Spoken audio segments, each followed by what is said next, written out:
Jungle.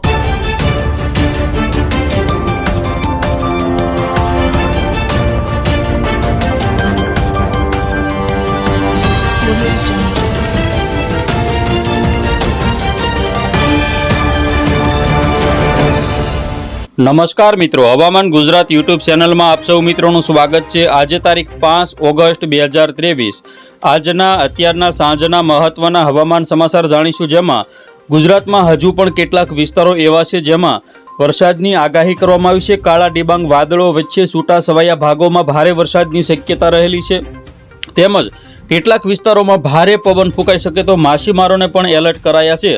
સંપૂર્ણ update મેળવીશું। ચેનલમાં નવા હોય તો સબસ્ક્રાઇબ કરી લેજો।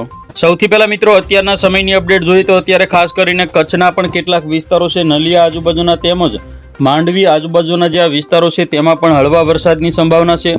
તો સૌરાષ્ટ્રમાં દેવભૂમિ, દ્વારકા, ભાણવડ આજુબાજુના વિસ્તારો, પોરબંદર છે, જૂનાગઢ આજુબાજુના કેટલાક વિસ્તારો છે, તેમજ વેરાવળ પંથક, ઉના, મહુવા, અલંગ આ બધા જે વિસ્તારો છે તેમાં પણ વરસાદની સંભાવના છે।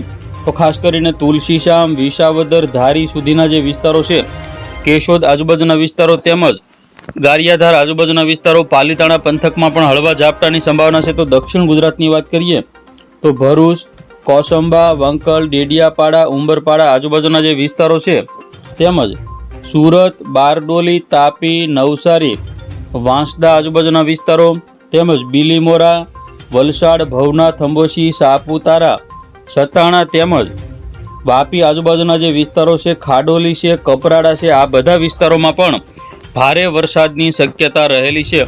ઉત્તર ગુજરાત, મધ્ય ગુજરાતના પણ કોઈ વિસ્તારો એવા છે જેમાં પણ વરસાદી માહોલ જોવા મળી શકે। અત્યારે હાલ સિસ્ટમ સૌથી વધારે કોટા, ઝાંસી, ફૈજાબાદ આજુબાજુના વિસ્તારો, ધનબાદ છે, કોરબા છે, આ બધા વિસ્તારોમાં અને ઉત્તર ભારતના જે વિસ્તારો છે તેની અંદર વધારે સક્રિય સિસ્ટમ જોવા મળી રહી છે।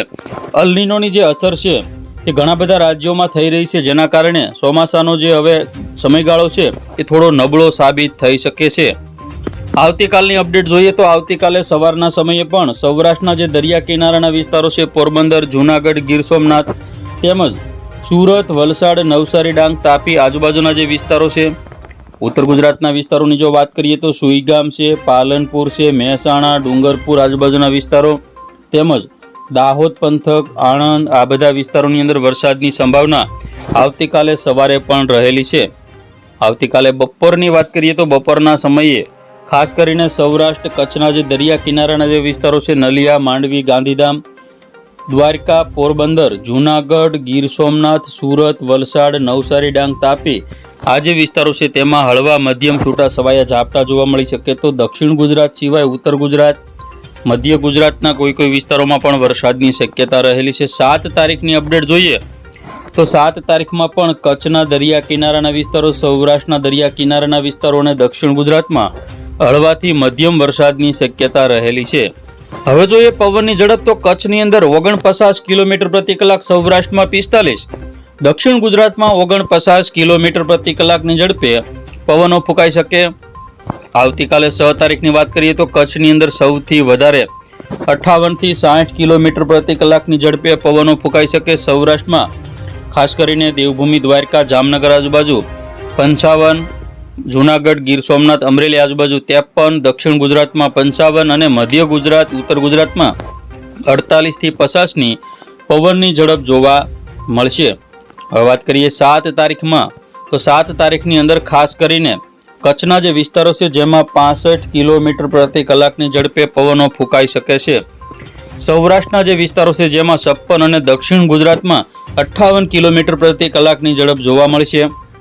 8 તારીખની વાત કરીએ તો કચ્છમાં 62, સૌરાષ્ટ્રમાં 54 અને દક્ષિણ ગુજરાતમાં 58 કિલોમીટર પ્રતિ કલાકની ઝડપે જોટાના જે પવનો છે તે ફૂંકાઈ શકે। ખાસ કરીને માછીમારોને પણ એલર્ટ કરાયા છે। હવે મિત્રો ખાસ કરીને અત્યારે અરબી સમુદ્રની અંદર પણ એક સિસ્ટમ આ રીતે બની રહી છે, લો પ્રેશર સિસ્ટમ બની શકે અથવા તો સાયક્લોનિક સિસ્ટમ પણ બની શકે। આગામી સમયની અંદર આ સિસ્ટમ ખોરવાઈ પણ શકે। અત્યારે હાલ જે આ પવનો છે તે વિન્ડ ગસ્ટ સૌથી વધારે પવનની ઝડપ 60 થી લઈ 70 સુધીની જોવા મળી શકે છે।